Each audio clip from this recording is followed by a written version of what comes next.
வணக்கம். திமுகவும் அதிமுகவும் ஒன்று சேர்ந்துட்டா வானம் உடஞ்சி கீழே விழுந்து பூமியில் விழுந்து பூமி வெடிச்சு செதறி இந்த பூமியில் வாழ்கிற உயிரினங்கள் அனைத்துமே அழிஞ்சு போய் இயற்கை சீற்றங்கள் மாறி இது ஒரு பெரிய பிரபஞ்சத்தையே அழித்து பஞ்சபூதங்களும் அதனுடைய சக்தியை இழந்து பெரிய பெரிய மாற்றங்கள்லாம் உருவாகும். இந்த அதிமுகவும் திமுகவும் ஒன்று சேர்ந்தான்னு சொல்லி நிறைய பேர் அதை எப்படி திமுக ஒன்று சேரலாம், ஐயோ அது நடக்கவே கூடாது அப்படின்லாம் சொல்கிறாங்க. அதிமுகவும் திமுகவும் ஒன்று சேர்ந்தா என்ன தப்பு?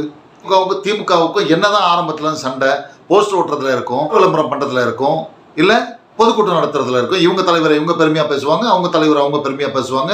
இவ்வளோதான் சண்டையே. சித்தாந்தத்தின் அடிப்படையில், கொள்கையின் அடிப்படையில், கோட்பாட்டின் அடிப்படையில் இந்த ரெண்டு கட்சிகளுமே ஒரே நேர்பார்வையில் தான் இது வரைக்கும் கட்சி செயல்பாட்டில் நடத்திட்டு இருக்காங்க. அறிஞர் அண்ணா காலத்திலிருந்து தலைவர் டாக்டர் கலைஞர் காலத்திலிருந்து எம்ஜிஆர் அவர்கள், அதன் பின்னால் வந்த புரட்சித் தலைவர் அம்மா ஜெயலலிதா அவர்கள், தலைவர் எம்.கே. ஸ்டாலின் அவர்கள், இவங்க 5 பேருமே பார்த்தீங்கன்னா மத்திய அரசு தமிழ்நாட்டுக்கு கொடுக்கிற அழுத்தத்தை தடுத்து நிறுத்தி, மத்திய அரசு புகுத்துகிற திட்டங்களை அதை எதிர்த்து போராடி நிறுத்தி, மத்திய அரசினால என்னென்னலாம் தமிழ்நாட்டுக்கு ஏற்படுற அந்த பாதிப்புகளை தடுத்து நிறுத்துவதில் இந்த 5 தலைவர்களுமே ஒரே நேர்கோட்டில் ஒரே செயல்பாட்டில் தான் இருந்தாங்க. இதனுடைய கட்சிகள் அதை இப்போ அதிமுக தலைமையேற்று நடத்துகிற ஒரு தலைவர் கூட இந்த நேர்கோட்டில் இருந்தால் தான் அவங்களால கட்சியை நடத்த முடியும். ஏன்னா இதனுடைய கொள்கையாக தான். ஸோ அதன் அடிப்படையில் தான் இந்த 2 கட்சிகளுமே இந்நாள் வரையில் பயணிச்சிட்டு இருக்கு.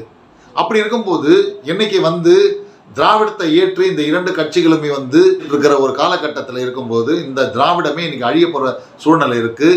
இந்த திராவிடத்தை அழிக்கிறதுக்காகவே டெல்லியில இருந்து பார்சல் பண்ணி டெலிவரி பண்ணியிருக்காங்க நம்ம தமிழ்நாட்டில். அப்படிப்பட்ட சூழல் நிகழ்வு நடந்துட்டு இருக்கும் பொழுது திராவிடத்தை காப்பாற்றுவதற்காக, திராவிடம் என்ன, திராவிடமே இருக்கக்கூடாதுன்னு ஏன் சொல்றாங்க? திராவிடம் இருந்ததுனால தான் கல்வி ஒதுக்கீடு, இடஒதுக்கீடு, பெண்கள் சம உரிமை, பேச்சு சுதந்திரம், எல்லாத்தினுடைய உரிமைகளும் சுதந்திரமும் கிடைச்சது அந்த திராவிடத்தினால தான். தமிழ் மொழியை சிறப்பாக எடுத்து நாம் இன்னைக்கு சொல்றோம்னா அது காரணம் திராவிடம் தான். இலக்கணம், இலக்கியம், இது மாதிரி தமிழுடைய மொத்த சிறப்புமே அந்த திராவிடத்திலேருந்து நம்ம எடுத்தது தான். அதான் பெரியார் அவர்களும் சரி, நான் சொன்ன இத்தனை தலைவர்களும் அந்த திராவிடத்தை தலையில தூக்கி வச்சுட்டு கொண்டாடினாங்க. ஆனால் இன்னைக்கு அந்த திராவிடத்துக்கே அழிவு வரப்போகுதுன்னா அதை பார்த்துக்கிட்டு நம்ம சும்மா இல்லாமல் இந்த 2 கட்சிகளும் ஒன்று சேரணுன்றது தான் நம்மளோட எல்லாரோட ஆசையும் கூட. அதனால நீங்கள் ஒரு மரம், அந்த மரத்தில் இரு கிளைகளாக இருக்கிற அதிமுக திமுக ரெண்டுமே இருக்கும்பொழுது நடுவில் வேறா இருக்கிற அந்த திராவிடம் இன்னைக்கு வேறையே பிச்சு தூக்கி எறிய போகிற நிலைமை வருது. அப்படி இருக்கும்போது மரத்துக்கு ஆபத்து வருதுன்னும் போது ஏன் ஒன்று சேரக்கூடாது இந்த 2 கட்சிகளுமே? அதனால் இந்த அதிமுக திமுகன்றது வேற கிடையாது. கொள்கை ரீதியாகவும் நான் சொன்ன அந்த சித்தாந்தம் எல்லாத்தின் அடிப்படையிலையும் ஒரே நேர்கோட்டில் தான் இது வரைக்கும் பயணிச்சுட்டு இருக்கு. அதனால் இப்போது உள்ள அந்த சூழலை எதிர்த்து நம்ம போராட வேண்டும் என்றால், இந்த மாயான ஒரு மாசு இருக்குது பார்த்தீங்கன்னா, அந்த மாசை எதிர்த்து போராடணும்னா நம்மளுக்கு உண்மையை தேவை, ஒற்றுமை தேவை. நன்றி.